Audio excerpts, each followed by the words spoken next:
Kwa majina langu naitwa John Paul. Mimi ni mkaaji wa Shabab. Nimefanya kazi kwa car wash, but through his guidance na car wash niliweza kujiinua, kujisaidia pia, nikarudi shule. Uongozi kidogo kwa yule mheshimiwa aliyekuwa ilikuwa kidogo balaa. Kwa yule mwongozi atachaguliwa aangalie mambo ya vijana, youths, tuweze kututafutia makazi, sports pia angalie mbele. Habari zenu? Salama. Vipi? Tulia. Good. Thank you. Sawa mkwaje? Salama. Ndio nimewakalisha lakini nimefika. Asante. Yes.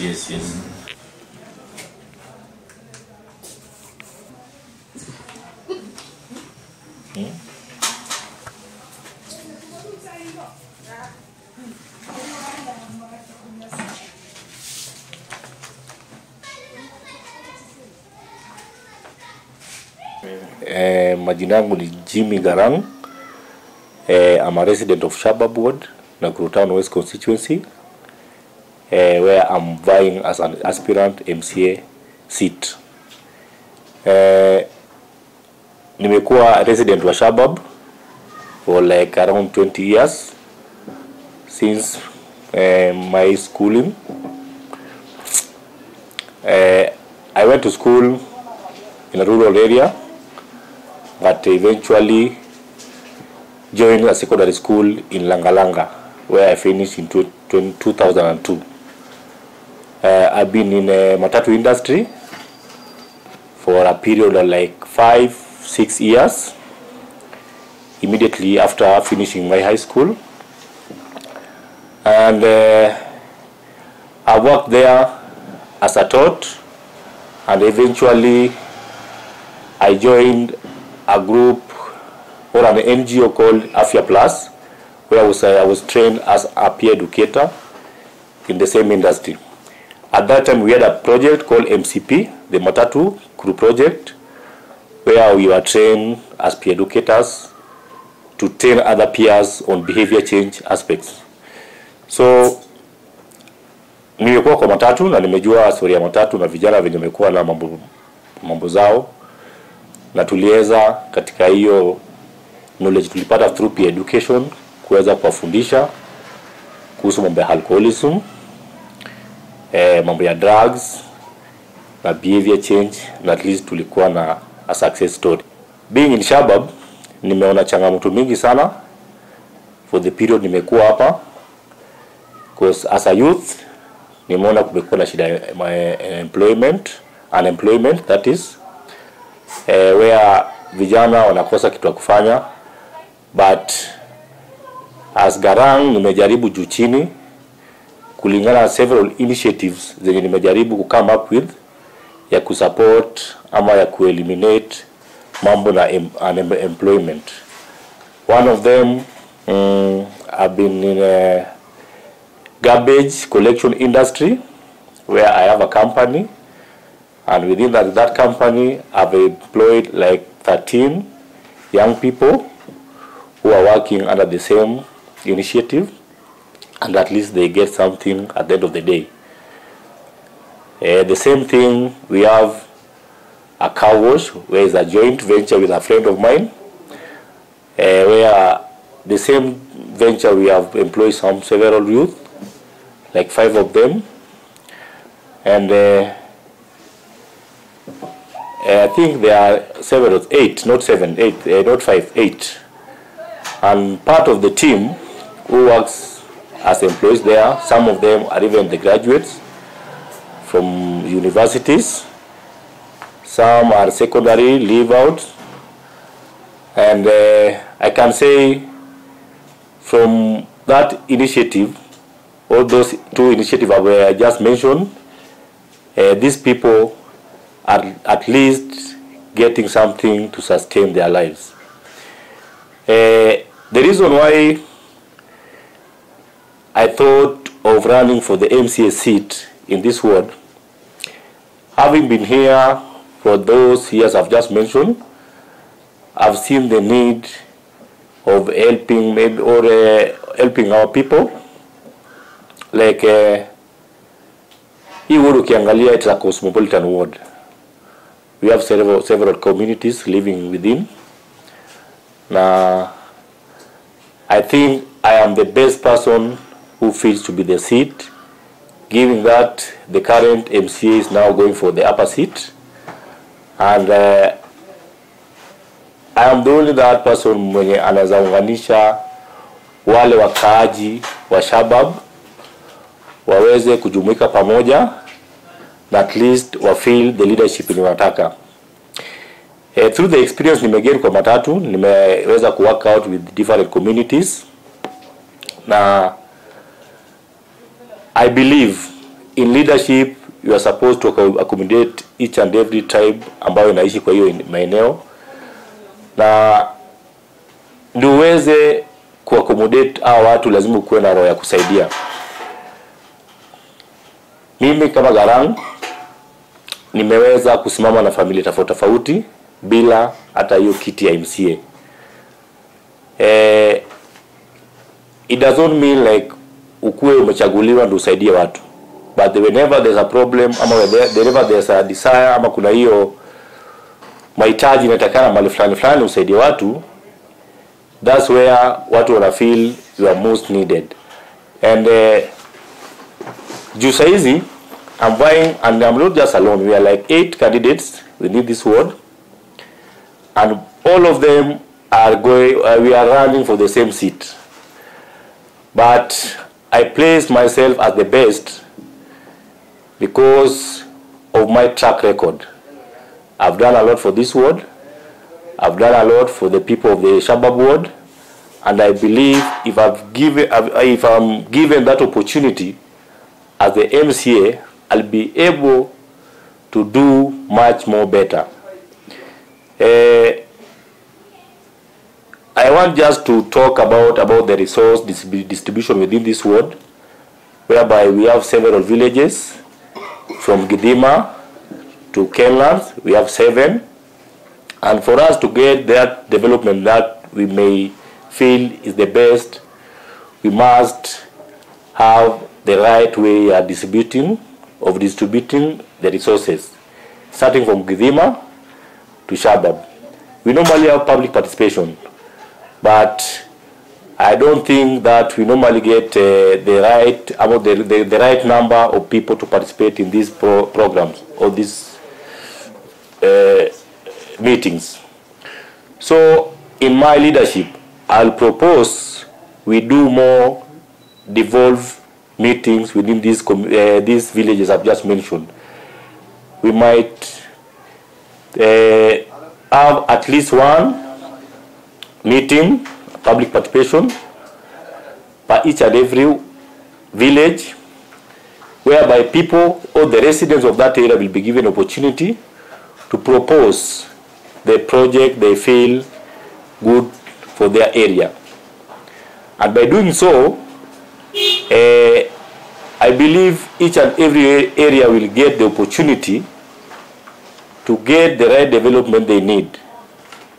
The problem affecting people of Kenlands might not be the same with the problem in Gidima. For instance, we might have the issue of water in Kenlands, but if you go to Gidima, their first priority might be a sewer problem.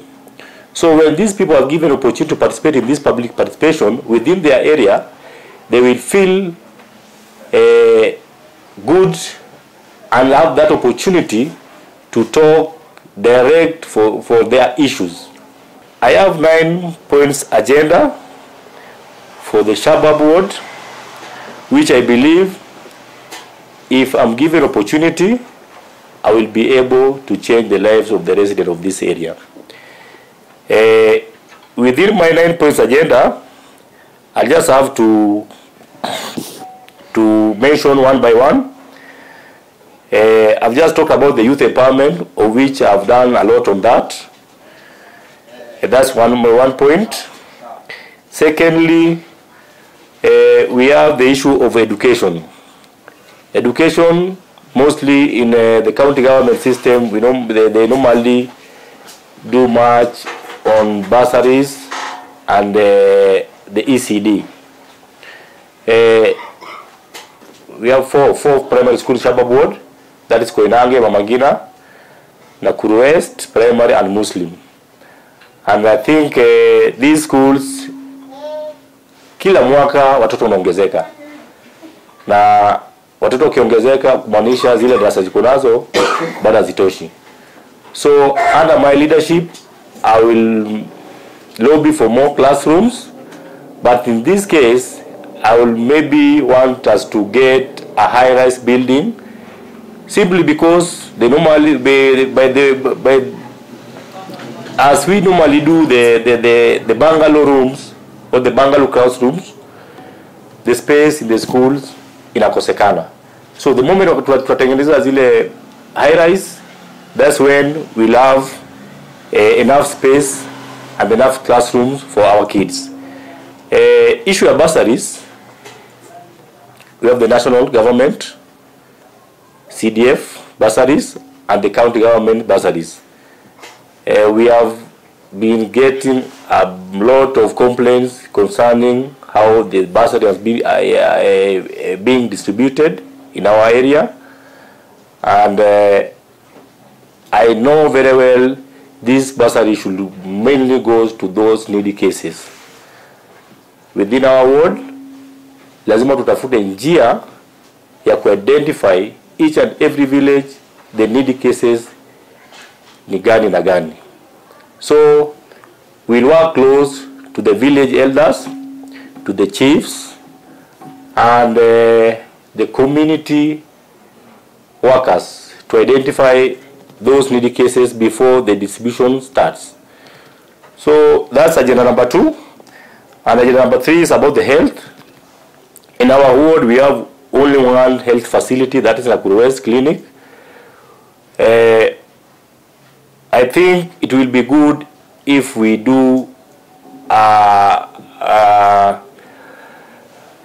maternity within that area, that place. Through making a maternity in that facility, at least itasaidia wale watu mama wetu watoka hapa kwenda medical, watembea from Shabab, wanaenda kule, hiyo time unachukua, tuko na clinic hapa karibu ambayo inashughulikia mambo ya maternity, they'll get that facility near to them. We have the issue ya infrastructure in Shabab, so we'll have to make sure these drainage systems are done on time before the rainy season starts. Ndio wakati mvua inanyesha unapata mtaro iko clean, maji yanateremka chini kula vinyatakana vizuri. We have been working on street lighting, of which mimi kama Garang participate a lot in making sure these street lighting are working day in, day out. The moment yenye street lights zimezima, unapata uwizi inakuwa mingi sana katika area yetu. So we must make more effort on street lighting. Alafu, another point is about the outreach programs. I mentioned earlier, I've been a peer educator, and I know the effects of drugs on our young people. If I get elected, I will introduce some of the counseling programs within our ward.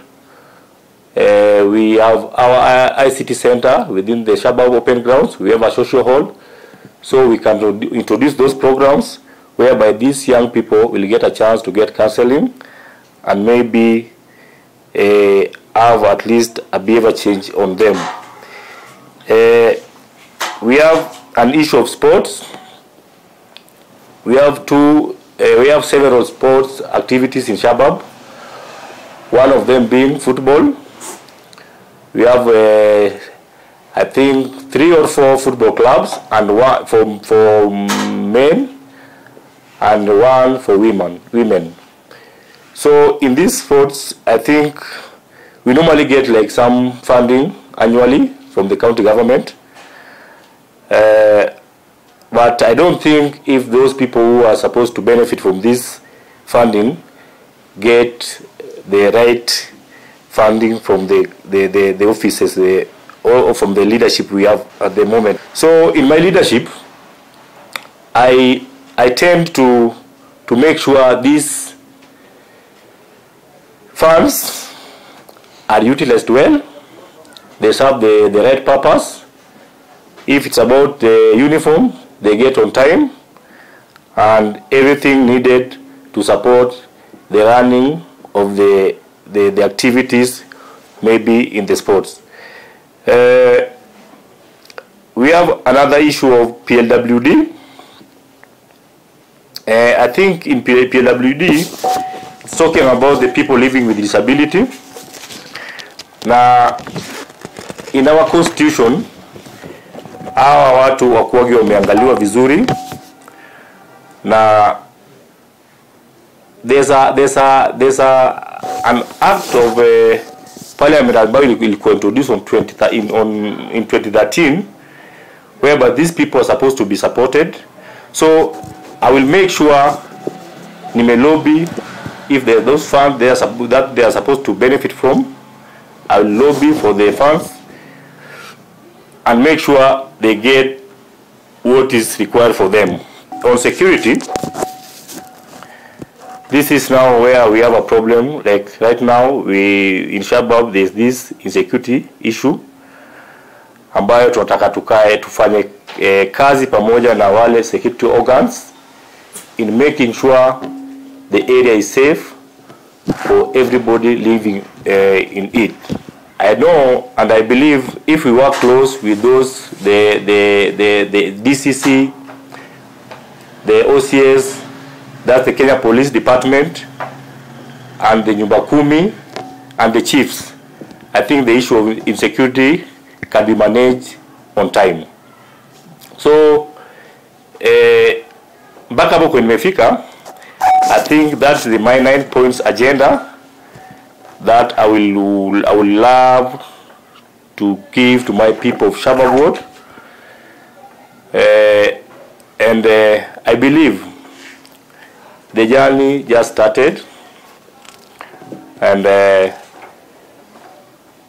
with what we are planning to do as a team and the campaign, we'll have or we'll manage to secure the seat. And just to remind some of those who are aspiring or the competitors, or we call them the opponents. In Shabab, this is a cosmopolitan ward whereby we have every tribe in it, and I don't think it will be good for us to play what we call the tribal politics, whereby a certain tribe is said not to be the best person to lead in that area. I was born in Kenya, I was brought up in Kenya, I found myself in Kenya, and I'm a tribe in Kenya. I don't have a specific place to go and maybe look for a political position. I just found myself in Nakuru, and this is where I've lived. And I feel this is where I'm supposed to be elected and serve my people as Garang, not as a tribe. So I just want to remind these people that the need of bringing people together is not about talking about the tribal factor. We should also agree that every person in this Kenya is allowed to vie anywhere and to lead anywhere. Even if I'm not from that or a certain tribe, I have that right to be elected, to be voted for. So let us agree to have a peaceful campaign and agree to give each and every aspirant opportunity to sell his or her manifesto towards the election. At the end of the day, we shall only have one winner. And I believe with the strength and the support I have on the ground, I will emerge the winner. apart from what I'm doing today, in terms of the business, that is the garbage collection and the car wash, I've assisted several youths in coming up with even the car wash businesses.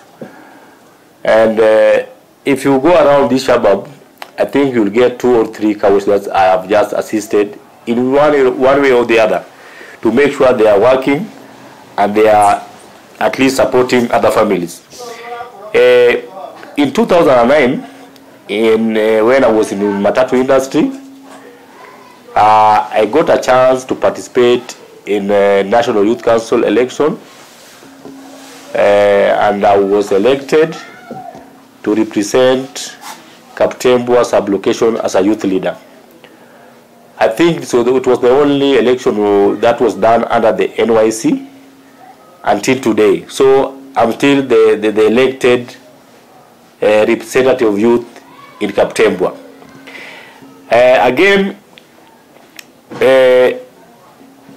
there's this issue of land at Mamangina Clinic, or we call it Nakuru West Clinic, where some few individuals tried to grab it like some 5-6 years ago.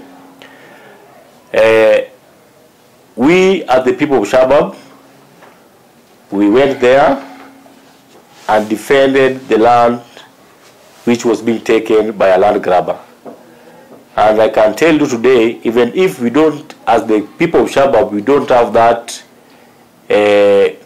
freedom to use the land, because there was a case, a court case, which is still ongoing up to date. But the good thing is the land never went away. It is still there, and we hope we'll get the land back to the people of Shabab Ward. Under the Afia Plus that I was trained as a peer educator, I managed to get several awards. I got a certificate as the best peer educator by that time, and I think that makes me be the best person to handle the youth issue. I don't think I ceased to be a peer educator until a peer educator today. So that's one award I got. I was also awarded a certificate on GBV trainings. I went to gender-based violence trainings, and I was awarded a certificate. So I understand more on the GBV issues, and I know I still have that opportunity to serve, maybe in cases of GBV. In my conclusion, my agenda outlined above are from a list of activities described for the people of Shabab Ward. Ladies and gentlemen of Shabab Ward, I ask you, and I ask you to stand and vote for integrity and give me a mandate to implement my agendas. I believe with our cooperation we will succeed, and we will ensure only justifiable use of power is to serve the people, and that's the people of Shabab Ward. We have made several of these, the booklets, so we shall make sure we distribute them to the people, our people of Shabab Ward, so that they can go detail to detail into which and every agenda I've outlined here. There are only 9, and I think if given that opportunity, this agenda will make Shabab a better place for human life. Thank you so much, and may God bless you. Kwa jina naitwa Benson, mimi ni mfanyabiashara hapa Shabab, na tumekuja kulaunch manifesto yake leo, Jimmy Garang, na kuna points 2-3 wameongelea zamana sana. Na ukiangalia kama point ya people living with disability, amesema atafanya juhudi kabisa uplift. Maana kuna wengine hao wanasimama na nini wajegusia kitu kama hiyo. Alafu tena akaongelea mambo na insecurity. Amekuwa part and parcel ya kufight insecurity hapa Shabab. So tuna believe na yeye, na tuna believe hiyo kazi anaweza. Kisha akaongelea story na mambo na ukabila. Kuna watu wamekuwa kieneza kabila hii, lakini amesema katika katiba kila mtu ako na haki ya kusimama mahali popote. Awe Mbayuni, awe Msomali, awe Mluya, ana haki ya kusimama mahali popote anapotaka. Kwa majina naitwa Ali Nasoro Hamisi, mkazi wa Shabab, kuzaliwa, kusoma, kuishi na kila kitu. Mimi nilikuwa mambo yangu tu ni mafupi kuhusu mheshimiwa kijana wetu Garang. Ni kijana ambaye kwamba tumeishi naye kwa uzuri, na nikizungumza kwa sababu ya Waislamu, kwa sababu hapa Shabab I think Waislamu ni minority, na this time round tutajihisi ya kwamba tuko katika uongozi ya hii Shabab, kwa sababu ukiangalia kiongozi kama Garang ni kiongozi ambaye kwamba amejaribu kutuleta sisi wote pamoja, ametuweka pamoja, shughuli zote tunafanya pamoja. Ukiangalia wale vijana ambao kwamba wamekuwa empowered katika hii mtaa yetu ya Shabab, ameempower paka Waislamu. Kwa hivyo this time round sisi kama Waislamu pia tunajivunia, tunasema ya kwamba tuko na kiongozi ambaye kwamba tuna feel part and parcel of that leadership.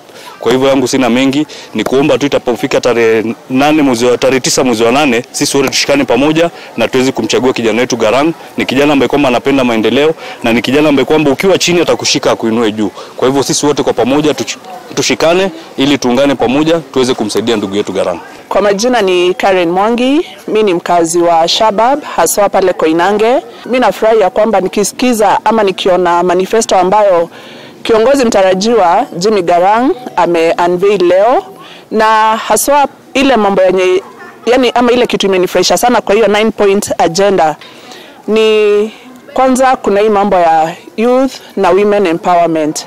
Sisi kama wakazi wa Shabab ama kama the ladies ama wamama, sisi ni watu wenye tumesoma, tuko exposed, yani tumefanya kazi, tumefanya mabiashara, na ile kitu tungetaka kuhimiza mheshimiwa ni ati akiingia ama akipata hii kiti, tunaomba mheshimiwa utatupatia nafasi sisi kama wamama kutumikia hii community. Na utatupatia nafasi aje? Tunataka utupe ile empowerment ya kuregister makampuni such that we can even bid for the tenders at the ward level. We are people who are capable of even doing contracting on the road infrastructures and all that. Also, another thing that I've seen on the manifesto ni kuhusu outreach programs in the community. Mheshimiwa mtarajiwa ameguzia sana mambo ya drugs. Drugs, tunajua sisi wote mambo ya drugs and drug abuse inakuja sana kwa sababu ya lack of job opportunities. Na ile kitu tungetaka kuhimiza ama kuongea sana ni ati ya kwamba mheshimiwa atakapoingia, hizi kazi zikikuja, whether ni za kujenga mabarabara, whether ni za kuchimba mitaro, tunataka ape vijana wa Shabab kipaumbele. Isikuwe mtu atakuja kupata kazi, ameletwa kufanya hiyo kazi na anakuja na watu wake ama imports kutoka nje. Tunataka vijana wetu ndio wakuwe empowered through hizo kazi. Na pia nikimalizia, mheshimiwa labda ile kitu yenye mimi inanifurahisha na mheshimiwa ni ati tunataka kiongozi ambaye anaweza shikana na viongozi at other levels. Unaona, atashikana na MP wetu, atashikana na governor, na watusaidie kufanya kazi na kufanya Shabab iende mbele. Na uzaga mboga mimi mama wa soko. Na huyu kijana tulianza na yeye akiwa mdogo na anataka kula akuwe MCA wa Shabab. Kijana anaitwa Garang. Sasa huyu Garang tumemlea akiwa mdogo mpaka saizi ameanza kutuomba kula za kiti ya MCA. Ningeomba watu wa Shabab, vijana na wamama, tusaidie huyu kijana wetu, angalau tutoe kwa mashimo vile tumeparara, tujipake mafuta kiasi. Juu tumeona anaweza. Kuna kijana wangu ameandika kazi kwa hiyo roli yake ya takataka. Na huyo kijana kuna bibi na mtoto na wanaweza kujilisha kutokana na hiyo roli. Kwa hivyo akapata zaidi ya hiyo, anasaidia vijana wengi sana.